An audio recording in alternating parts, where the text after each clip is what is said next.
ফের ভারতের বিরুদ্ধে বিষোদ্গার। এবার সরব হলেন বাংলাদেশের অবসরপ্রাপ্ত কর্নেল। পাকিস্তানের সঙ্গে সুসম্পর্ক থাকলে আমাদের লাভ বই ক্ষতি নেই, কেউ স্থায়ী শত্রু বা বন্ধু হয় না। পাকিস্তান, চীন কিংবা তুরস্কের সঙ্গে ঘনিষ্ঠতা বাড়লেই ভারত এসে আমাদের পায়ে পড়বে, মন্তব্য বাংলাদেশের অবসরপ্রাপ্ত কর্নেল এবে হকের। ইন্ডিয়া নাকি আমাদের বন্ধু। ইন্ডিয়া আবার প্রতিবেশী বদলানো যায় না, আমি একমত না। প্রতিবেশী বদলানো যায়, প্রতিবেশী অনেক কিছু করা যায়, বদলানো যায়। প্রতিবেশী ইন্ডিয়া বদলাইছে না, প্রতিবেশী বদলাইছে না, আগে ছিল পূর্ব পাকিস্তান, এটা বাংলাদেশ হইছে না। তা আমরাও তো অনেক কিছু নাম চেঞ্জ করে বদলাইতে পারি। আমাদের তো 7টা প্রতিবেশী বানাইতে পারে নতুন করে, অসুবিধা কোথায়? 7টা প্রতিবেশীর অবকাশ তো আমাদের আছে। আজকে যদি বলেন যে আপনি এখন একেবারে সামরিক যুদ্ধের কথা বলছেন, একটা যুদ্ধও লাগবে না, খালি আমরা একটু ইয়েস করলেই হয় গোপনে গোপনে। হ্যাঁ, কিন্তু বাংলাদেশের দালাল, এই দালাল গুলো খায় এখানে, কিন্তু কথা বলে ইন্ডিয়ার। এটাই হলো সবচেয়ে দুঃখজনক। তারা দেখতে চায় না, কূটনীতি বলে, তারা আক্রমণ করে আর আমরা বলি কূটনীতি।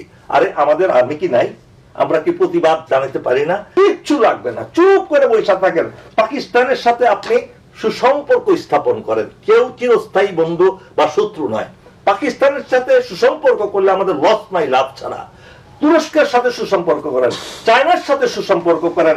ইন্ডিয়া দাদা দাদা দাদা দাদা কইরা তখন আমাদেরকে বলতে থাকবে, দাদা বলবে না, ভাই ভাই, তখন ভাই ভাই বলে আমাদের পায়ে এসে ধরবে। এই মুহূর্তে আমরা সরাসরি যোগাযোগ করে নিয়েছি প্রাক্তন সেনাকর্তা ব্রিগেডিয়ার দেবাশিস দাসের সঙ্গে।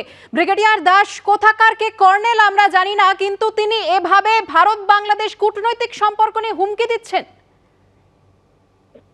হ্যাঁ, এটা বেশ কিছুদিন ধরে হচ্ছে, এনএস দিয়ে বলানো হচ্ছে এবং সুনির্দিষ্টভাবে একটা স্কিমের মধ্যে এরা সব কাজ করছে। কখনো আমরা বিএনপির নেতাদের দেখছি বলছে ভারতবর্ষের অনেক রাজ্যগুলো তারা দখল করে নেবে, নর্থ ইস্টকে তারা কেটে দেবে। কখনো আমরা ছাত্র আন্দোলন নেতাদের দেখছি বলছে যে তারা ডিসাইড করবে যে কি সম্পর্ক হবে। আর কখনো আমরা এরকম অবসরপ্রাপ্ত সেনাকর্মীদের বলতে দেখছি। এগুলো একরকমের উস্কানি। বাংলাদেশের বাজার গরম হচ্ছে, বাংলাদেশে ইলেকশন হবে, সেই ইলেকশনে অনেকগুলো দল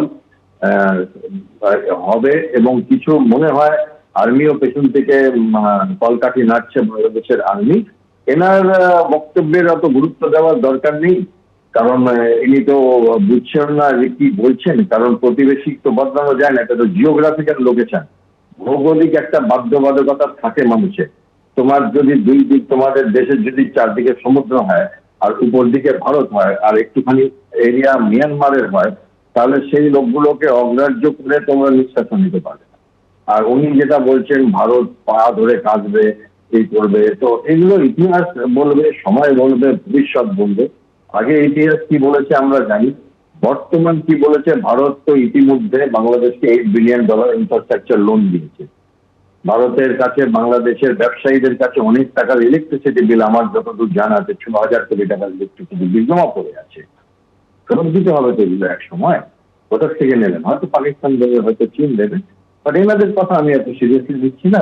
এনাদের স্মৃতি বিভ্রম হয়েছে, বুদ্ধি বিভ্রম হয়েছে এবং এনাদেরকে বলানো হচ্ছে রিটেন স্ক্রিপ্ট তারা ব্যবহার করছে এবং সেইটা চিন্তার বিষয় যে বাংলাদেশের যে এখন দেশের সরকার, যে উপদেষ্টা সরকার হচ্ছে, তারা পিছন থেকে কলকাঠি নাড়ছেন, তাদের লোকেরা ছাত্ররা নাড়ছেন এবং সেটা খারাপ ব্যাপার। যে দ্বিপাক্ষিক সম্পর্কটা কখনই ভারত চায় না খারাপ হোক, সেটা খারাপ হবে।